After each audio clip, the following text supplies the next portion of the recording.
Alright. Magandang araw po sa inyo lahat. Napakagandang araw na ito, 'no, at nasagot na nga po ng Malacanang ang ating katanungan kung mababayaran ba ng Saudi Arabia ang mga OFW na naiwan na wala hong nakuhang sahod mula sa mga nagsarang kumpanya. So, kung nakikita niyo ito talaga sinadya ko na ipakita sa inyo ang report na ito kasi natulfo na 'tong issue na 'to, 'di ba? Natulfo na yung issue na 'to. At balikan na lang natin. Sabi dito, okay, the Kingdom of Saudi Arabia has assured President Bongbong Marcos. Sino ho ang nagsabi? Sino ho nanigurado? Saudi Arabia. Kanino? Kay President Marcos.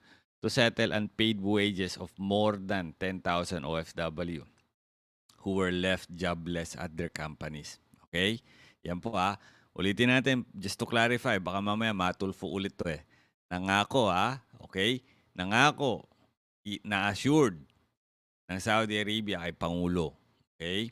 Sinabi ni President Bongbong Marcos told reporters at the sidelines of his attendance to the ASEAN GCC summit that Saudi Arabia government is now processing the back wages of the affected OFWs and other details. Ayan malinaw po. Napo-process na ngayon yun.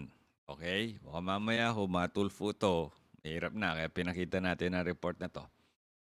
Okay. Sabi dito, dagdag ni Pangulo, we are already coming to the point na yung detalye na lang ang pinag-uusapan. Yung listahan ng mga claimant ay nalinis na, maayos na, and we are just waiting for the details to be worked out between Saudi side. Sinabi yan ni Pangulo. The statement of the President came after he was asked to provide updates on the government's effort to ensure the back wages of more than 10,000 OFW will be given to them. President Marcos, however, emphasized that no other details may be disclosed about the settlement issues. But in a concept, in principle, itutuloy talaga nila yung pagbabayad doon in insurance claim ng mga nagtatrabaho sa negosyo na nalugi noong nagsara noong COVID. So that it will be continue na matatapos din niya at it will be continue to go. Matatapos din yan. I cannot say because it also depends on the internal processes in Saudi Arabia. But again, I know for the fact that they will be paid. It's just a question of when. Yan. Okay? Yan napakalinaw po. Sabi dito, it's just a question of when. Kailan? Okay? Baka mamaya ako matulfo na naman po ang issue na to. Sabi, nangako-ngako kayo. Di mo pa matutupad. Kailan ba? Di ba? Yan na, yan. Sigurado ako matutulpo na naman to sa susunod na hearing sa Senado ni Chairman. Ako'y natatawa.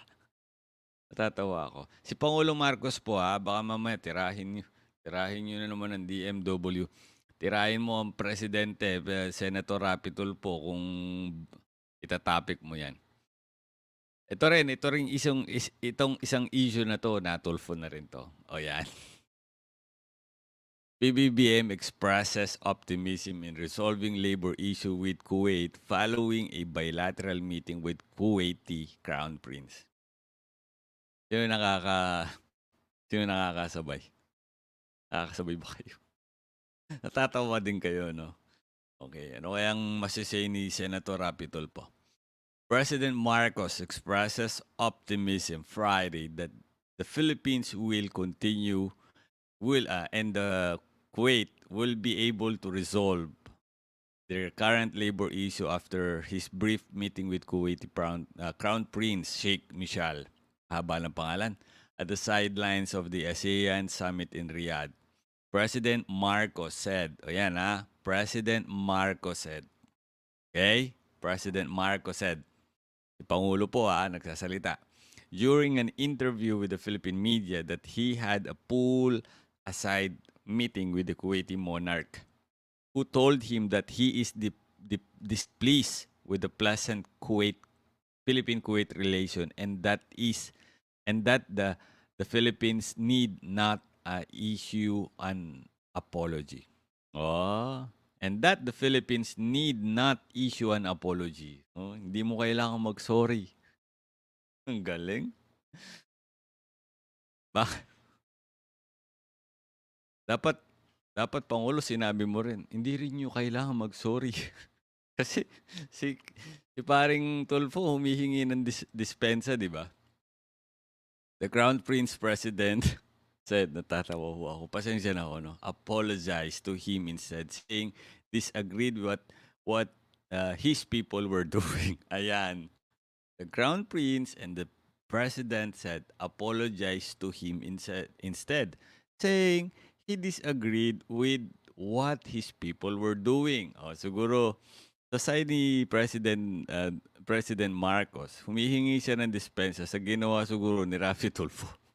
Pagpasensyahan niyo na ho yung aming senador, ha? Maputak talaga yun. Hanggang doon lang naman yun eh. No? Putak lang naman Ay, sorry. Nanonood palang mga Tulfonatics. Okay. The words that he used, do not listen to them. I do not agree with what they have been doing. In fact, he said, I do not want, there is no reason for you to apologize to us. Sinabi ng presidente.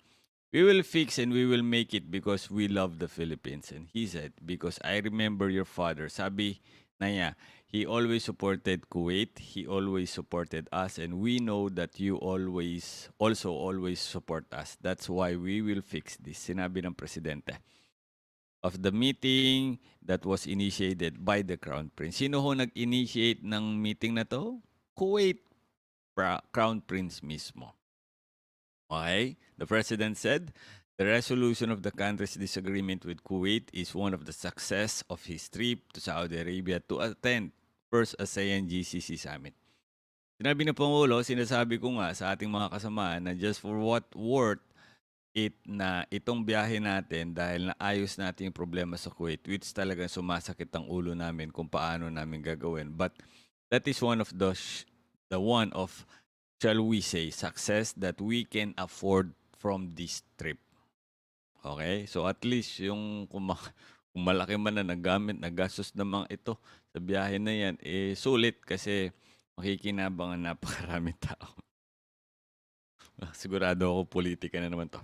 The Gulf states suspended the issuance of entry and work visa to Filipino due to the Philippines' supposed non-compliance with the labor agreement between two countries. The Philippine government temporarily banned of the deployment of first-time household service workers to Kuwait following the slaying of Julie B. Ranara, whose burnt corpse was found in the desert. In 2018, the previous administration imposed a temporary deployment ban after a murder of household worker Kjuantv.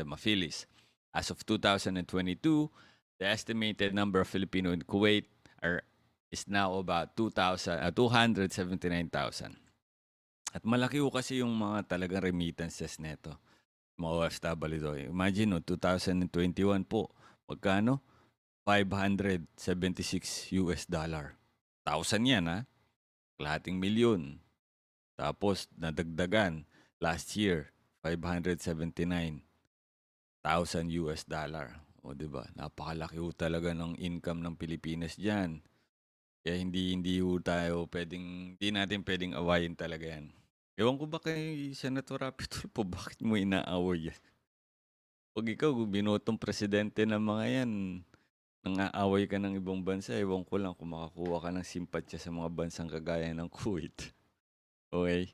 Anyway, I hope naging maganda ang ating conversation. I'm so sorry sa mga followers ni Rafi Tulfo, no? Pero ako po yung nagsasalita lang based on what is the reality, no? At kung anong ginawang action ni Senator Rafi Tulfo. No hurt feelings po, no personal feelings attached. Sige na, yun na lang. Maraming salamat po.